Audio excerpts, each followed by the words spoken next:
हरियाणा में CLU CD कांड का जिन एक बार फिर से बाहर निकल आया है और ये जिन अब कांग्रेस के नए प्रदेश अध्यक्ष राव नरेंद्र सिंह पर ऐसा चिपट पड़ा है कि छुड़ाए नहीं छूट रहा। जैसे ही राव नरेंद्र सिंह कांग्रेस के नए प्रदेश अध्यक्ष बनाए गए, वैसे ही सीएलयू सीडी कांड की चर्चा हरियाणा की सियासत में तेजी से दौड़ने लगी। नतीजा ये हुआ कि राव नरेंद्र सिंह अभी प्रदेश अध्यक्ष बनने की बधाइयां ले ही रहे थे कि उनके सामने फिर से भ्रष्टाचार का सवाल खड़ा हो गया। कहा तो उन्होंने ये बताना था कि वो कैसे पार्टी को मजबूत करेंगे और सभी को साथ लेकर कैसे चलेंगे, लेकिन अब वो ये बताते फिर रहे हैं कि सीएलयू कांड में उनका कोई हाथ नहीं है और उनका दामन पूरी तरह से पाक साफ है। ऐसे में सवाल ये उठता है कि आखिर ये सीएलयू सीडी कांड है क्या? क्यों राव नरेंद्र सिंह इसे लेकर सवालों के कटघरे में खड़े कर दिए गए हैं और क्यों कांग्रेस के नेता ही उनका साथ नहीं दे रहे? नमस्कार, आपके साथ में हूं प्रतिमा दत्ता। वैसे तो हरियाणा कांग्रेस की मुश्किलें और चुनौतियां पहले ही बहुत सारी हैं, लेकिन अब नए प्रदेश अध्यक्ष की वजह से ये मुश्किलें पहाड़ जितनी बड़ी हो गई हैं। विरोधियों की ओर से कांग्रेस पर फिर से भ्रष्टाचार का ठप्पा लगा दिया गया है और ये सब कुछ हुआ है उस सीएलयू सीडी कांड की वजह से, जो आज से 12 साल पहले हुआ था। वैसे तो इस सीएलयू सीडी कांड में राव नरेंद्र सिंह के अलावा और भी कई विधायकों और नेताओं के नाम सामने आ चुके थे, लेकिन मौजूदा समय में सिर्फ राव नरेंद्र सिंह को ही निशाना बनाया जा रहा है, क्योंकि वही अब हरियाणा कांग्रेस का नेतृत्व कर रहे हैं। उन्हें ही कांग्रेस आलाकमान ने पार्टी प्रदेश अध्यक्ष बनाया है। ऐसे में आज की इस वीडियो में हम आपको इस सीएलयू सीडी कांड के बारे में विस्तार से बताएंगे और समझाएंगे कि 12 साल पहले के इस मामले में अब तक क्या क्या हुआ और कैसे इनेलो ने सीएलयू स्टिंग ऑपरेशन के जरिए राव नरेंद्र सिंह और कांग्रेस को लपेट दिया। तो चलिए शुरू करते हैं साल 2013 से। साल 2013 में हरियाणा में कांग्रेस की सरकार थी और भूपेंद्र सिंह हुड्डा मुख्यमंत्री। इसी सरकार में राव नरेंद्र सिंह स्वास्थ्य मंत्री का पद संभाल रहे थे। अगले साल 2014 में चुनाव भी होने थे, तो कांग्रेस विधानसभा चुनाव की तैयारियों में भी लग गई थी। इसी दौरान हरियाणा में मुख्य विपक्षी पार्टी इनेलो ने कांग्रेस के विधायकों का एक स्टिंग ऑपरेशन किया। ये स्टिंग ऑपरेशन सीएलयू यानी कि चेंज ऑफ लैंड यूज से जुड़ा हुआ था। इस स्टिंग ऑपरेशन के बाद इनेलो नेता अभय चौटाला ने एक सीडी जारी की। इस सीडी में जिन विधायकों का स्टिंग करवाया गया था, उनमें तब उकलाना से कांग्रेस विधायक नरेश तेलवाल, रतिया से कांग्रेस विधायक जर्नैल सिंह, सीपीएस विनोद भयाना, रामनिवास घोड़ेला और स्वास्थ्य मंत्री राव नरेंद्र सिंह शामिल थे। इनेलो नेता अभय चौटाला ने सीडी जारी कर आरोप लगाया था कि कांग्रेस के विधायक और मंत्री सीएलयू कराने के नाम पर पैसे मांग रहे थे, जिसे स्टिंग ऑपरेशन के जरिए कैद कर लिया गया। इनेलो की ओर से दिखाई गई इस सीएलयू कांड की सीडी में कथित तौर पर राव नरेंद्र सिंह 30 से 50 करोड़ रुपए की डील करते हुए नजर आए। जब एक शख्स उनके पास 30 एकड़ जमीन का सीएलयू करवाने के लिए पहुंचा, तो राव नरेंद्र सिंह ने उससे ऑफर यानी कि पैसों के बारे में पूछा और फिर दोनों के बीच में मोल भाव होने लगा। इसी सीडी की एक क्लिप एक दिन पहले ही 30 सितंबर को इनेलो ने फिर से दिखाई। पहले आप उस क्लिप को देखिए।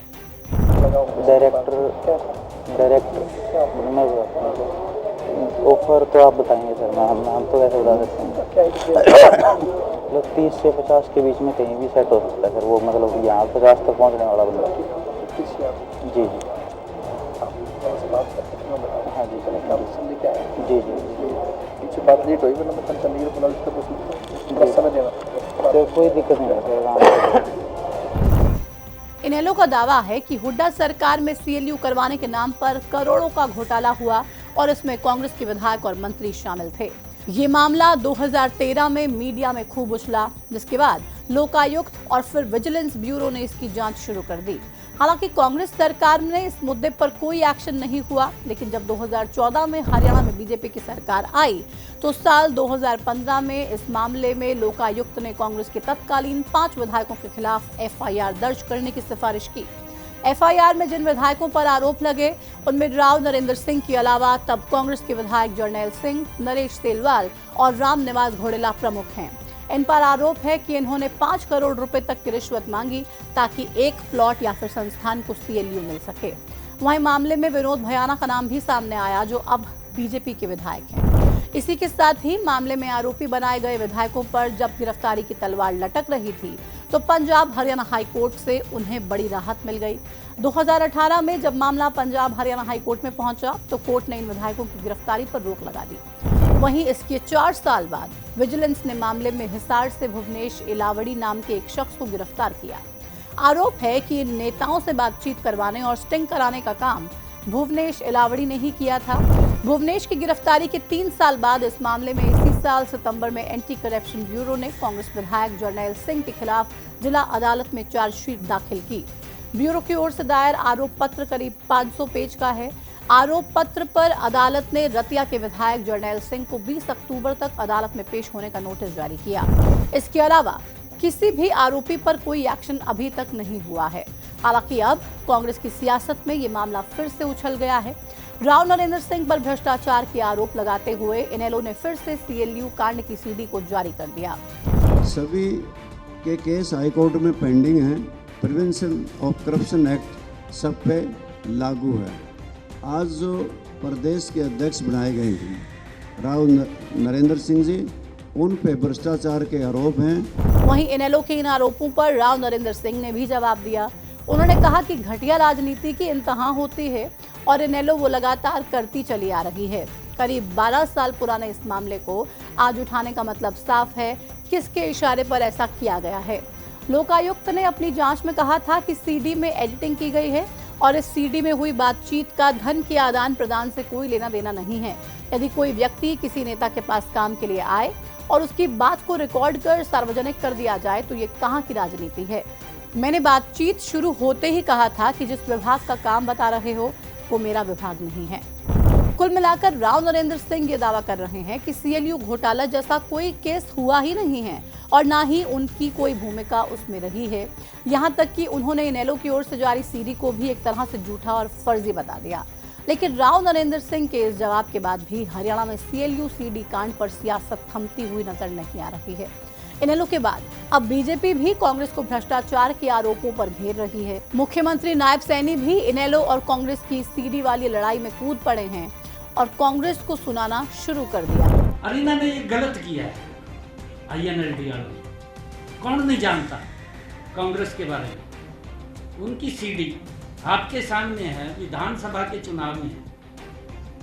जब एक इनका प्रत्याशी ये बात बोलता है कि मैं सबसे पहले अपना घर भरूंगा फिर रिश्तेदारों का भरूंगा, राहुल गांधी तुरंत आ जाता है वहां पर। हाँ, तुरंत आ जाता है। ये जल्दी कर रहे हैं, कौन नहीं जानता, सब जानते हैं। बहरहाल हरियाणा में कांग्रेस के नए प्रदेश अध्यक्ष पर आई ये मुश्किलें जाहिर तौर पर पार्टी को भी कमजोर करेंगी।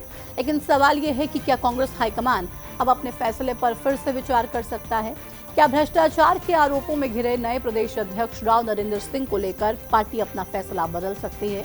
शायद इन सवालों का जवाब नहीं हो सकता है, क्योंकि ऐसा नहीं है कि राव नरेंद्र सिंह पर ये आरोप पहली बार लग रहे हैं। इससे पहले ही वो इस मामले को लेकर कई बार घिर चुके हैं और जाहिर सी बात है कि ये सब कुछ कांग्रेस आलाकमान को पता होगा। इसके बाद भी अगर उन्होंने राव नरेंद्र सिंह को प्रदेश अध्यक्ष बनाया है तो उन्हें पद से हटाने का सवाल पैदा ही नहीं होता। हालांकि इतना जरूर है कि कांग्रेस हाईकमान अपने इस फैसले से विरोधियों के निशाने पर जरूर आ गई है, क्योंकि जिस भ्रष्टाचार का मुद्दा उठाकर कांग्रेस केंद्र और हरियाणा में बीजेपी सरकार को घेरती है, उसी भ्रष्टाचार के मुद्दे पर घिरे राव नरेंद्र सिंह को प्रदेश अध्यक्ष बनाना कांग्रेस की मुश्किलों को जाहिर तौर पर बढ़ा रहा है। लेकिन आपको लगता है क्या वाकई में कांग्रेस ने बहुत अच्छा फैसला लिया है राव नरेंद्र सिंह की नियुक्ति बतौर प्रदेश अध्यक्ष करने की और भूपेंद्र सिंह हुड्डा को बतौर लीडर ऑफ ऑपोजिशन चुनने की? इन दोनों ही फैसलों में क्या पार्टी ने सही भूमिका निभाई है?